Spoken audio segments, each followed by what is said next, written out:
আসসালামু আলাইকুম, আমি আলমগীর হোসেন সম্রাট। আজকে খুবই একটা ইন্টারেস্টিং ভিডিও বানাবো। যে ইন্টারেস্টিং ভিডিও বিশেষ করে আমার নিজ জেলার ফেনী সদর নিয়ে। ফেনী সদরের সবচেয়ে জনপ্রিয় এবং তুখোড় ছাত্রনেতা, সাবেক যুবনেতা, বর্তমান বিএনপির নেতা, এমন এমন একজন ব্যক্তি, তিনি ফেনীর রাজপথে পরীক্ষিত এক সংগ্রামী, ত্যাগী, জিয়া পরিবারের এক আদর্শিক রাজনৈতিক নেতা বা রাজনৈতিক কর্মী।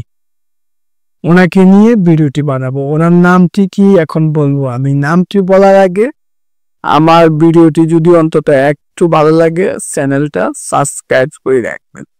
যাই হোক, যে কথাটি, গাজী হাবিবুল্লাহ মানিক ফেনী জেলা বিএনপির অন্যতম যুগ্ম আহ্বায়ক। গাজী হাবিবুল্লাহ মানিক ভাই, যিনি আন্দোলন সংগ্রামে এক তুখোড় জনপ্রিয় নেতা। ফেনীর বিগত কর্তৃত্ববাদী, জুলুমবাদী, ফ্যাসিবাদী শাসন আমলের ফেনীতে সবচেয়ে নির্যাতিত, নিপীড়িত উনি হয়েছে। উনি একটা দিনের জন্য বিগত কর্তৃত্ববাদী, ফ্যাসিবাদী, জুলুমবাদী স্বৈরাচার গোষ্ঠীর শাসন আমলে দেশের বাইরে বা ফেনী জেলার বাইরে যান নাই। এক সংগ্রামী, তুখোড় রাজনীতিবিদ। সে নেতা, গতকাল তার একটা ইন্টারভিউ দেখে আমি উজ্জীবিত হয়ে আজকের এই ভিডিওটি আমি তাকে নিয়ে করতেছি।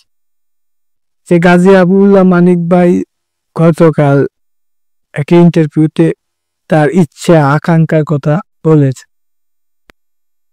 বাংলাদেশ জাতীয়তাবাদী দল বিএনপির ফেনী সংসদীয় সদর আসন 2 থেকে উনি বাংলাদেশ জাতীয়তাবাদী দল বিএনপি অর্থাৎ ধানের শীষে মনোনয়ন প্রত্যাশী। আসলে এই তুখোড় একসময় ছাত্রনেতা, একসময় জেলা যুবদলের সফল সভাপতি, এখন জেলা বিএনপির অন্যতম যুগ্ম আহ্বায়ক পদে আছেন। আসলে পদ পদবি মুখ্য বিষয় না। বিষয়টা হচ্ছে যে ওনার যে ত্যাগ, সংগ্রাম, ওনার যে অবদান, আমি মনে করি উনি মনোনয়ন প্রত্যাশী না হলেও দল ওনাকে দেওয়া উচিত। কারণ এরকম একটি সংগ্রামী মানুষরা যদি এখন আমরা তাদেরকে সংসদে ক্যাবিনেট করতে না পারি, তারা যদি মনক্ষুণ্ণ হয়, রাজনীতির প্রতি একটা অনীহা সৃষ্টি হবে। আর এই অনীহা সৃষ্টি করা, আমি মনে করি ফেনীর জন্য রাজনীতিতে গাজী মানিকের বিকল্প শুধু রাজনীতি, শুধু গাজী মানিকে।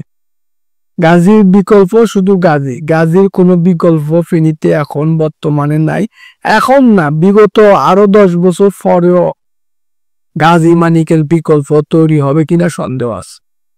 কর্তৃত্ববাদী, জুলুমবাদী, ফ্যাসিবাদী সরকার আমলের এই গাজী হাবিবুল্লাহ মানিক প্রায় 16 বার কারাগারে গেছে, প্রায় 94টি মামলা আছেন।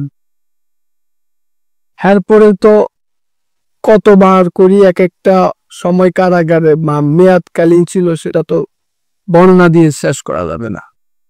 এরকম নির্যাতন, নিপীড়নের পরেও সে জেলা বিএনপির নেতা কর্মী বা জেলার মানুষকে ছেড়ে দেয়নি, বরং দৃঢ়তার সঙ্গে জাতীয়তাবাদের আদর্শ রাজনীতি করে সিংহর মতো গর্জন দিয়ে হয়তো কারাগারে গেছে।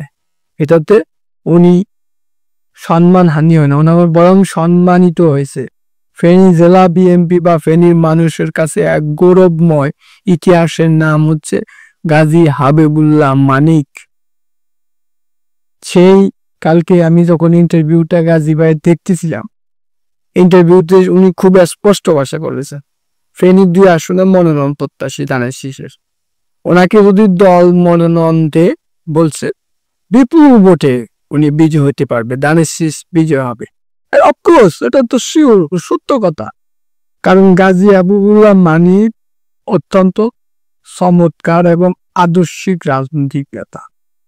উনি বিজয় হবে এটা তো 100%। কারণ ওনাকে যদি দল নমিনেশন দেয়, ওনার বিজয় ঠেকানোর মতো ফেনীতে দ্বিতীয় বিকল্প প্রার্থী নাই।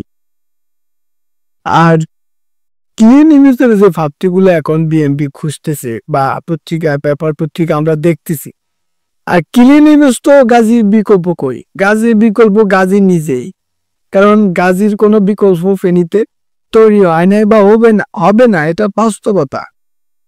এর চেয়ে ক্লিন ইমেজের ভাবছে বিএনপি বা দেশনায়ক তারেক রহমান, দেশনেত্রী বেগম খালেদা জিয়া বা বিএনপির হাইকমান্ড পাবে না ফেনীর 2 আসনের জন্য অন্তত।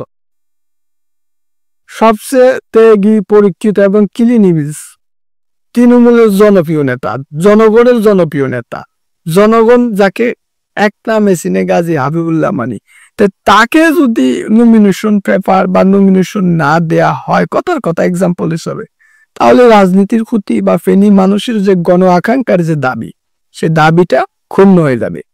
কাজে এতটুকু বলি, ক্লিন ইমেজের প্রার্থী, জনগণের প্রার্থী, জিয়া পরিবারের একজন আদর্শিক রাজনৈতিক কর্মী গাজী হাবিবুল্লাহ মানিককে ফেনীর 2 আসনে সংসদ সদস্য হিসেবে বা বাংলাদেশ জাতীয়তাবাদী দল বিএনপির দলীয় নমিনেশন আমরা দেখতে চাই। ফেনীর নাগরিক হিসেবে এরকম সংগ্রামী ত্যাগী নেতাদের আমরা বঞ্চিত করতে চাই না, কারণ এই ত্যাগী নেতারা যদি একবার রাজনীতি থেকে দ্বিমুখ হয়ে যায়, তাহলে রাজনীতিতে আনকালচার তৈরি হবে, যেটা আওয়ামী ফ্যাসিবাদ কত কর্তৃত্ববাদী শাসকরা করেছিল, একটা ডাকাতকে দিয়েছিল ওখানকার আসলে।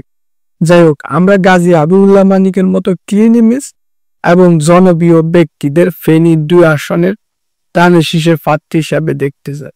আল্লাহ হাফেজ। আজকে এই পর্যন্ত, আরো ভিডিও বানাবো, ওনাকে নিয়ে অনেক কথা হবে ইনশাল্লাহ। সকলে ভালো থাকবেন। আল্লাহ হাফেজ।